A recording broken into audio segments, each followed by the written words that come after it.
Hello everyone, welcome back to my channel. तो आज के इस वीडियो में हम पढ़ेंगे chapter the boy and his shadow. So this is part 1। तो आगे बढ़ने से पहले अगर आपने अभी तक मेरे चैनल को सब्सक्राइब नहीं किया है तो प्लीज मेरे चैनल को सब्सक्राइब कर दीजिए, बेल आइकन को हिट कर दीजिए और अगर वीडियो अच्छी लगे तो प्लीज इसे लाइक और शेयर भी जरूर कर दीजिएगा एंड प्लीज वीडियो को पूरा एंड तक देखिए ताकि चैप्टर आपको अच्छी तरह से समझ में आ जाए। तो चलिए वीडियो को स्टार्ट करते हैं। तो ये जो चैप्टर है the boy and his shadow, इसके जो ऑथर है वो है J.M. Barrie. J.M. Barrie was a Scottish novelist and playwright. Although he published many popular novels in his lifetime, his most famous work was the play Peter Pan. तो हालांकि उन्होंने अपने life में बहुत सारे पॉपुलर नॉवेल्स जो है वो पब्लिश किए, लेकिन उनका जो सबसे ज्यादा फेमस वर्क था वो क्या था? एक प्ले था जिसका नाम था पीटर पैन। ये सबसे ज्यादा फेमस वर्क था उनका। He later wrote a book on the play called Peter and Wendy, और बाद में उन्होंने इस प्ले के ऊपर एक बुक भी लिखी जिसका नाम था पीटर एंड वेंडी। तो चलिए इस चैप्टर को स्टार्ट करते हैं। The boy and his shadow. This story is about a young boy Peter Pan who refused to grow up. तो ये जो स्टोरी है वो एक यंग बॉय की है जिसका नाम है पीटर पैन, जो कि बड़ा नहीं होना चाहता। Every night he used to sit by a nursery window and listen to a mother tell bedtime stories to her children, Wendy, Jonathan and Michael. तो ये जो पीटर पैन है वो हर रात एक नर्सरी विंडो पे जाकर बैठ जाता है और एक मदर है जो कि अपने बच्चों को रात में बेड टाइम स्टोरीज सुनाती हैं, जिनके बच्चों के नाम है वेंडी, जॉनथन एंड माइकल। तो वो उन्हीं बेड टाइम स्टोरीज को पीटर पैन भी उस विंडो पर बैठकर सुनता है। One day before Peter Pan could fly away, his shadow got caught and was locked up in a drawer in the nursery. तो एक दिन क्या होता है कि जैसे ही पीटर पैन उड़ने ही वाला होता है कि उससे पहले उसका शैडो जो है वो कॉट हो जाता है और नर्सरी के ड्रॉर में लॉक हो जाता है। Read on to find out what happened next. तो आगे क्या होता है जानने के लिए हमें आगे स्टोरी पढ़नी होगी। A moment after the fairy's entrance, the window was blown open by the breathing of the little stars and Peter dropped in. तो क्या होता है एक दिन कि जैसे ही फेरी की एंट्रेंस होती है तो जो नर्सरी का जो विंडो है, जो उस रूम का विंडो है, वो लिटिल स्टार्स की ब्रीथिंग की वजह से, यहाँ पे बस एक इमेजिनेशन है स्टार्स का कि उनकी ब्रीथिंग की वजह से ब्लोन ओपन, मतलब हवा से क्या होता है, खुल जाता है वो विंडो और पीटर जो है वो विंडो से अंदर गिर जाता है, ड्रॉप्ड इन, वो रूम में आ जाता है। He had carried Tinkerbell part of the way and his hand was still messy with the fairy dust. और इस बार पीटर पैन साथ में किसको लेकर आता है? वो टिंकरबेल को साथ में लेकर आता है और उसका जो हाथ है पीटर पैन का वो फेरी डस्ट से मेसी हुआ होता है, गंदा हो रखा होता है। Tinkerbell, he called softly after making sure that the children were asleep. तो उसे पता होता है कि रूम में जो है वो बच्चे सो रहे हैं, तो वो इस चीज का ध्यान रखते हुए टिंकरबेल को काफी सॉफ्टली आवाज देता है। टिंकरबेल, क्योंकि उसे पता है कि बच्चे सो रहे हैं तो वो इस बात का ध्यान रख रहा है कि कहीं उसकी आवाज से बच्चे उठ ना जाए। Tink, where are you? अब वो पूछता है टिंक से कि टिंक तुम कहाँ हो? She was in a jug just then and lacking it extremely. Extremely means very much. तो जब पीटर पैन पूछता है टिंकरबेल से कि टिंक तुम कहाँ हो, तो वो बताती है कि मैं एक जग में हूँ। As you can see in the picture, इस तरह से ये टिंकरबेल है और ये जग में है। और ये जो टिंकरबेल है ये जो इस जग में जो पहुंच चुकी है वो इसे काफी पसंद कर रही है, because she had never been in a jug before, क्योंकि वो कभी भी जग में ऐसे नहीं आई थी, तो उसे काफी अच्छा लगा ये चीज। Oh, do come out of that jug and tell me, do you know where they put my shadow?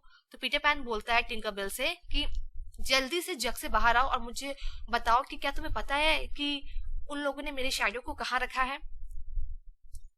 The loveliest tinkle as of golden bells answered him, it is the fairy language. तो फेरी language में जो loveliest tinkle होती है, tinkle bell जो है, वो Peter को answer करती है, If you were to hear it, you would know that you had heard it once before.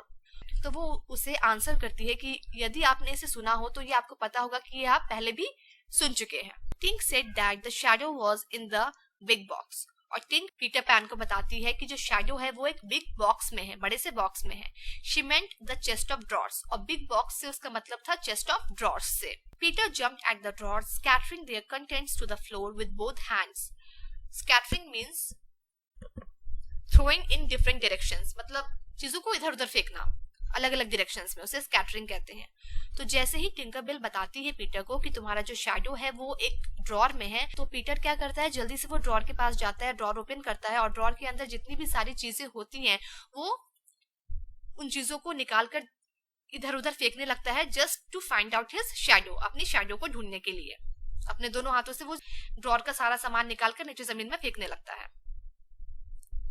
In a moment he had recovered his shadow and in his delight he forgot that he had shut Tinkerbell up in the drawer. Recovered means found or got back.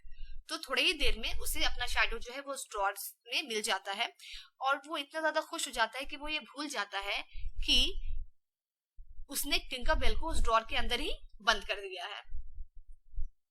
Peter had thought that he and his shadow when brought near each other would join like drops of water. Peter को ऐसा लगता है कि जब वो और उसका shadow नजदीक आएंगे तो वो लोग ड्रॉप्स ऑफ वाटर की तरह आपस में मिल जाएंगे।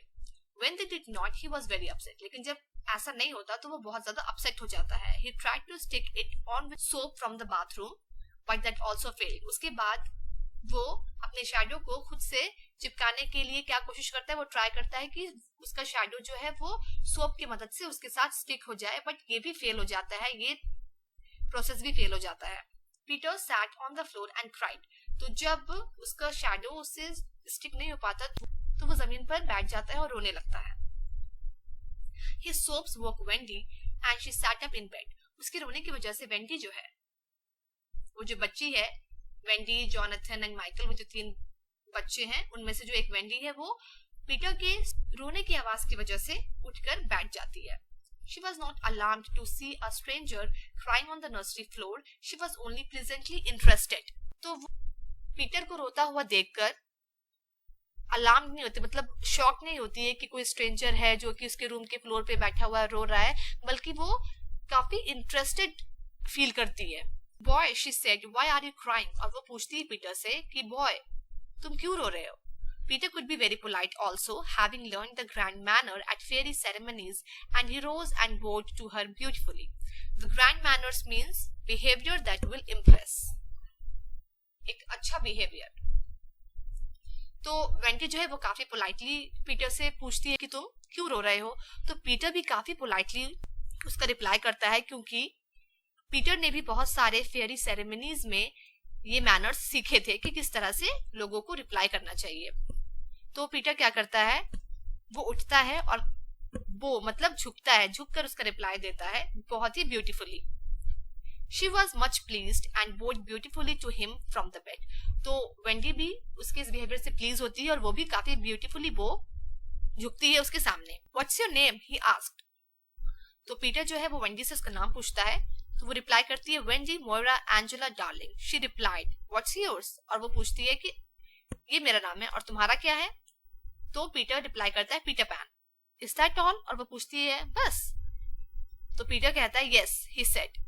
He felt for the first time that it was a short name. और ये पहली बार होता है कि पीटर को ऐसा फील होता है कि उसका जो नाम है वो काफी छोटा सा है। She asked where he lived. उसके बाद वेंडी पीटर से पूछती है कि तुम कहाँ रहते हो? Second to the right, said Peter, and then straight on till morning. What a funny address.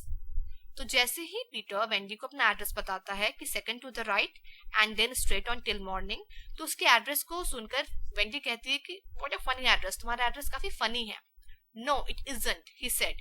तो पीटर कहता है कि नहीं, ये फनी नहीं है। I mean, Wendy said nicely, remembering that she was hostess. Is that what they put on the letters? Hostess means here a girl who receives guests in her home. तो यहाँ पर वेंडी को hostess इसलिए कहा गया है क्योंकि वो जो घर था, वो जो रूम था, वो वेंडी का था और बाहर से ब्लोन अप होके जो पीटर है वो उसके रूम के अंदर विंडो से आ गया था। तो पीटर एक तरह का उसके घर में गेस्ट ही हुआ, इसलिए वेंडी को यहाँ पर होस्टेस कहा गया है। तो जब पीटर उसे कहता है कि नहीं ये एड्रेस फनी नहीं है, तो वेंडी काफी नाइसली पीटर से कहती है, क्योंकि उसे पता होता है कि वो होस्टेस है, पीटर अभी उसके घर पे मेहमान है, तो वो काफी नाइसली उसका बिहेव करती है और वो कहती है कि नहीं नहीं, मेरा मतलब था कि क्या तुम्हारे जो लेटर्स आते हैं उनपे भी यही एड्रेस लिखा हुआ होता है? He wished she had not mentioned letters. तो जैसे ही वेंडी लेटर्स का नाम मेंशन करती है, पीटर सोचता है कि काश उसने लेटर के बारे में ना बोला होता। Don't get any letters, he said in disgust. मतलब एक डिस्गस्टिंग वे में पीटर वेंडी को रिप्लाई करता है कि मुझे कोई लेटर्स नहीं आते। But your mother get letters. फिर वेंडी पूछती है लेकिन तुम्हारी मदर को लेटर्स आते होंगे? don't have a mother, he said. और वो कहता है कि I don't have a mother. Oh Peter, no wonder you were crying, she said and got out of bed and ran to him. तो जैसे ही पीटर कहता है कि don't have a mother, तो वेंटी जो है वो कहती है, oh Peter, no wonder you were crying, और वो बेड से उठती है और दौड़कर पीटर के पास चली जाती है. So that's all. आपको यहाँ तक चैप्टर अच्छी तरह से समझ में आ गई होगी. अगर आपका भी कुछ डाउट्स है then go through the video one more time. और अगर वीडियो अच्छी लगी हो तो please like, share, comment, subscribe and hit the bell icon. We'll meet in our next video very soon. Till then, bye.